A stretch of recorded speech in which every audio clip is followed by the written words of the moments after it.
দেখাবো গুড়া থেকে কিভাবে কলম তৈরি হয়। প্রসেসটা দেখলে আপনি রীতিমতো অবাক হয়ে যাবেন। পাউডারগুলো সাদা থাকে, সাদা পাউডারগুলো কালারিং করি, কালারিংগুলো এইভাবে দিই, দিলে রঙের মাধ্যমে, কারেন্টের হিটের মাধ্যমে আমাদের এগুলো কলম তৈরি হচ্ছে। একটা পাইপের মতন দেখা যাচ্ছে এখন। এই যে হ্যাঁ, এই পাইপের মালটা অনেক গরম, এই ধরনের মালটা ঠান্ডা করার জন্য আমরা পানি দিচ্ছি। সোজা যাচ্ছে তাই না? শোনা যাচ্ছে মালটা কাটিং হচ্ছে। এদিকে হাত দিবেন, যাই দিবেন, কেটে যাবে নগদে।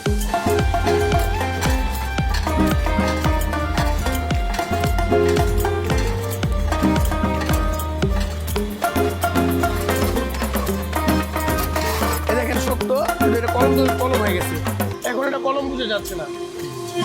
এই কলমগুলো এভাবে হলে সমান করে আমরা মাল এইভাবে রাখি। কোনো নাম কোনো কিছু নেই, দেখছেন? কোনো নাম নাই। এটা এখানে গিয়ে সুন্দরভাবে একটা ডাইস বসানো আছে,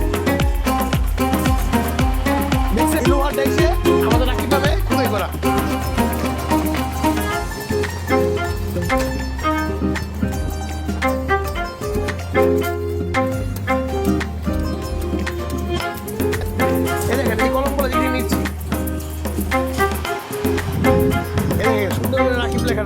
কলম কিন্তু এখনো তৈরি হয়নি। কলমের পেছনের অংশ এবং নিপিল বসানোর জন্য সামনের অংশটা কাটানো হচ্ছে এই মেশিন দিয়ে।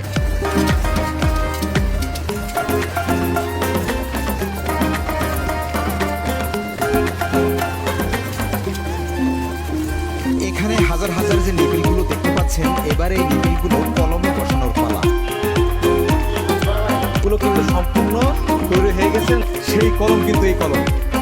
এখানে কিন্তু রয়েছে, দেখতে পাচ্ছেন, প্রচুর পরিমাণে অগণিত লাখ লাখ কলম।